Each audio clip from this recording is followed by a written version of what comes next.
So the Adidas Adizero Evo SL, and this is in the iron metallic, and this was a new silhouette that released at the end of 2024 by Adidas, and it's been mainly used as a sort of running shoe, and looks quite sort of similar to the Rebel V4 from New Balance, and it's part of the Adizero lineage, basically the running series from Adidas, which is sort of focused on being very lightweight, especially on the upper half. And it's also got super light sort of high stack foam. That's what the SL stands for as far as I know, this being sort of super light, and it's quite sort of thick chunky high foam stack. So with the details, it comes in a core black and iron metallic colorway, and that's what drew me to this particular sneaker. I mean, if you're going to use them for sort of things like running, then you kind of want something black in all honesty, and something dark that isn't going to show too much stains and dirt. And it's using, like I said, the Lightstrike Pro EVA midsole. So this is similar to, I suppose, New Balance's fuel cell technology. So it gives you that sort of energy return, but also sort of soft and squishiness on the midsole. And the stack height for this one actually is about 65 mils, so it's quite high, and it's quite sort of deceiving, because when you look at the sneaker, you think it's going to be, sort of lower, because obviously you've got these three stripes, and you feel like this is part of the upper, but obviously, the sneaker the foam sort of stack starts from here, and it's quite thick if you look at it from a perspective of the upper itself, and then the foam. It's in terms of the overall sort of height. And it's using the, like I said, Adizero textile synthetic upper materials, so very kind of synthetic-y. It's doing its job, but not not the most premium materials. And it's also got the continental outsole, so the rubber grip on here feels quite sort of minimal. I'm not sure how these wear over time, because I've not worn a pair for that long enough, but for me this one obviously is using Continental, which is the tyre company, so I imagine it should be quite sort of hard wearing. But what also surprises me is they're quite sort of thin, so again, like I say, I'm not sure in terms of how durable they are and how quickly they tend to sort of wear out. And the price for these were £130. So with the comfort and sizing, this is, I suppose, it's a difficult one to explain really, because I wouldn't really call them medium. They're kind of medium to firm, and even though it's got a high stack foam in there, the softness does sort of push down, does feel squishy, don't get me wrong, but once you start sort of wearing them, that kind of sort of starts to sort of become minimized, and it's more the fact that the energy returns. So when you're sort of sitting on this and you then kind of step off it, it's obviously pushing you forward, so it's propelling you forward. And that's what the high foam stack sneakers tend to do. They're kind of more for like that kind of use, really.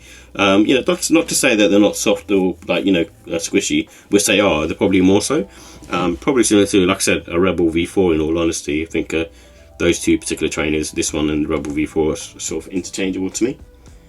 And I think, again, it's got neutral arch support. There's not really much arch support in there. It's got that curvature going on the outside of the sneaker. So if you're looking for that, this isn't going to have it. But most running shoes nowadays don't tend to have it, especially ones that are the high foam stack sneaker. And you can go true to size in this. I think maybe potentially go a half size up. I went half size up, and my toe comes to about here with socks on. Which, when you're running in them, I feel like you can have it a bit more of a tighter fit. But if you have like a wide foot, I'd say go up half size. But everyone else, I think you'll be okay true to size. And no wear in time. Again, with these ones, they're just pretty good to go out of the box. There's quite a lot of flex in there, and like I said, the upper's got very easy to sort of wear, and it's quite sort of flexible. And I think these have got standard grip. There's nothing special going on here. Like I said, it's got these 3 traction pods. Again, it's very much like the Rebel V4 in that instance. So with the look and style, I do like the Adizero styling, and I think a lot of the Adizero sneakers that I've seen, I think they look really cool, and this one's no exception. Very minimal in terms of its styling, and quite sort of like looking, similar to, I suppose, other Adidas sneakers, but also at the same time, these 3 stripes is quite sort of unique and going on towards the midsole. Just kind of sets the sneaker off nicely, and just like I said, that minimalist look, I think it's really cool, especially for a running sneaker. And they're good for sort of spring, summertime if you're going to wear them casually. I personally wouldn't wear these casually, because I just don't tend to go in like high foam stack sneakers and wearing them all day. But more power to you if you do like that. But I would mainly use these for sort of running.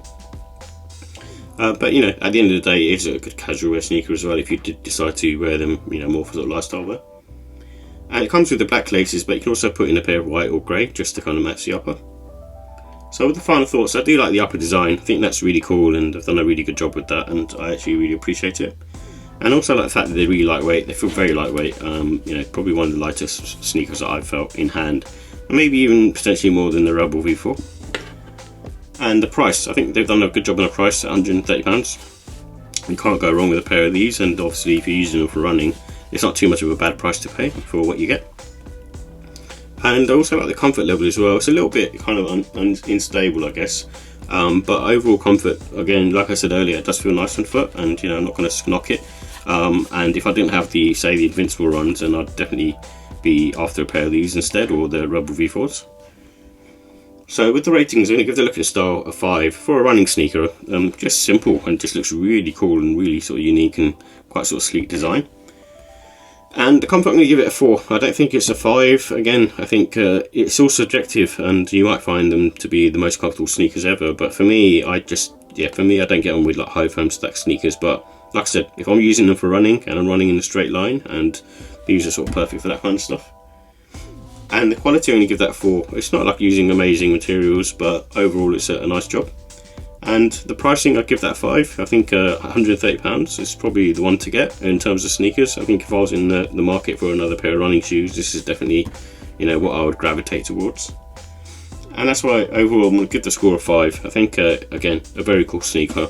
You know, say out of this and the new Pegasus premium model, I'd probably choose these just because of the price difference. I'd rather pay £60 less, and that's if I'm using it for running. If I'm using it for wearing for casual, then definitely the Pegasus pops more and just has that cool look to it, you know, because of the air unit going around it. But this one is still a very solid choice, and like I said, if I didn't have the Invincible Run 3s, I'd definitely be, you know, basically wearing these for running, especially sort of in a straight line on a treadmill. I think these are sort of perfect. I'm just not sure how they sort of stack up with, you know, when you're kind of running outside, because, you know, you get uneven ground and stuff like that. So even though I've tried sort of high foam stack sneakers for running outside, just don't tend to get on with them. I'd probably prefer something with less cushioning in them, in all honesty. But like I said, everyone's got like a different preference of what they like. But obviously, when I'm running outside, I'm jogging very slowly. So for me, it's not something that I suppose I'd use in that instance in terms of having that sort of energy return, because this is good if you're sort of running, doing like short bursts and running fast, in my opinion, rather than you know, running slow, because it protects you from that impact, in my opinion. But not to say that you couldn't use them for running slow, but and like I said, everyone's got like a different preference. But for me personally, I prefer to wear other sneakers for outdoor running.